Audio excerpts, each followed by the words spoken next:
नमस्कार दोस्तों, कैसे हैं आप लोग। आशा करते हैं, उम्मीद करते हैं आप लोग बहुत खुश होंगे, मस्त होंगे। दोस्तों मैं बात कर रहा हूँ विष्णु चौहान के बारे में। विष्णु चौहान जब से जेल से आया है तब से उसका आपने देखा होगा वीडियो। वो क्या बोल रहा है कि मैं अब समाज कल्याण के लिए काम करूँगा,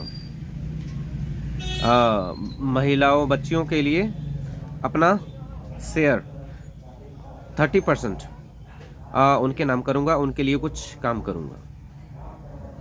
सोचिए दोस्तों, अगर इस इंसान के अंदर गिल्ट नहीं होता, अंदर से तो मुझे लगता है कहीं न कहीं इसको पता है कि ये सारे कांड जो मालती को हटाने में मैंने किए हैं, वो सारे तो मैंने ही तो किए हैं। और उसी गिल्ट को कम करने के लिए ये कुछ सोच के आया है जेल से कि मैं कुछ समाज कल्याण में करूं तो कुछ मेरा कल्याण हो। और हाँ, इसको तो इसका घमंड तो अभी भी कम नहीं हुआ है।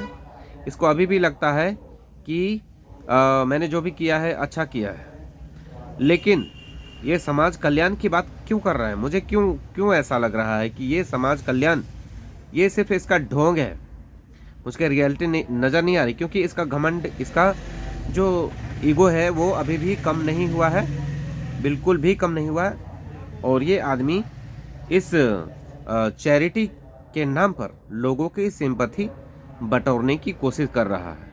लेकिन ये दोस्तों, क्या आप लोग चाहते हैं कि आप लोग इसके प्रति सिंपैथी रखोगे? क्या आप लोग इसको पहले के जैसा प्यार करोगे?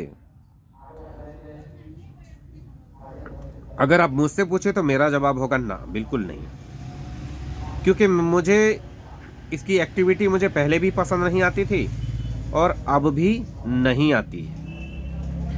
मैंने इसको उस टाइम भी कमेंट करके समझाने का प्रयास किया था कि अपनी पत्नी का इज्जत को मत उछालो।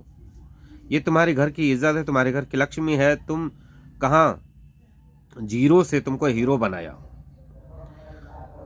तुमको कोई जानता नहीं था, कोई कुत्ता तुमको पूछता नहीं था, और आज पूछने लायक तुम्हें बनाया है।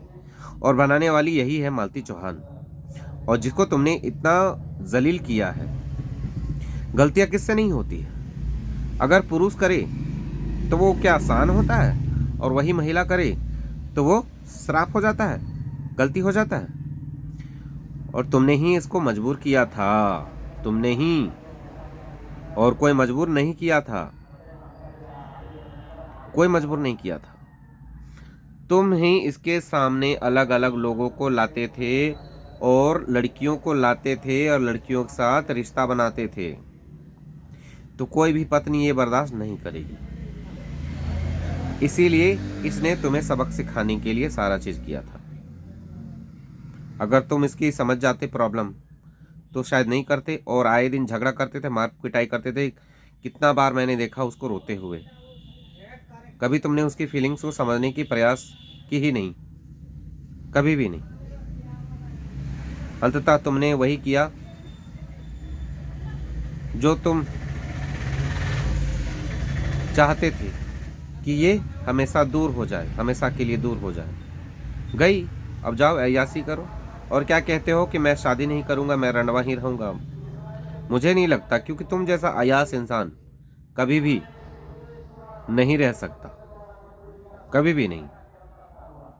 शराब, लड़की, ये सब तुमसे कभी भी नहीं छूटने वाला है। इससे अच्छा होगा कि तुम शादी ही कर लेता, घर ही बसा लेता, तो किसी को घर मिल जाता और तुम भी इधर उधर मुंह नहीं मारता। क्योंकि जो रंडवे होते हैं वो इधर उधर बहुत ज़्यादा मुंह मारते हैं, और लोग उनको शरीफ समझते हैं। तो शरीफ ऐसे लोग नहीं होते हैं, नहीं होते हैं, कभी नहीं हो सकते।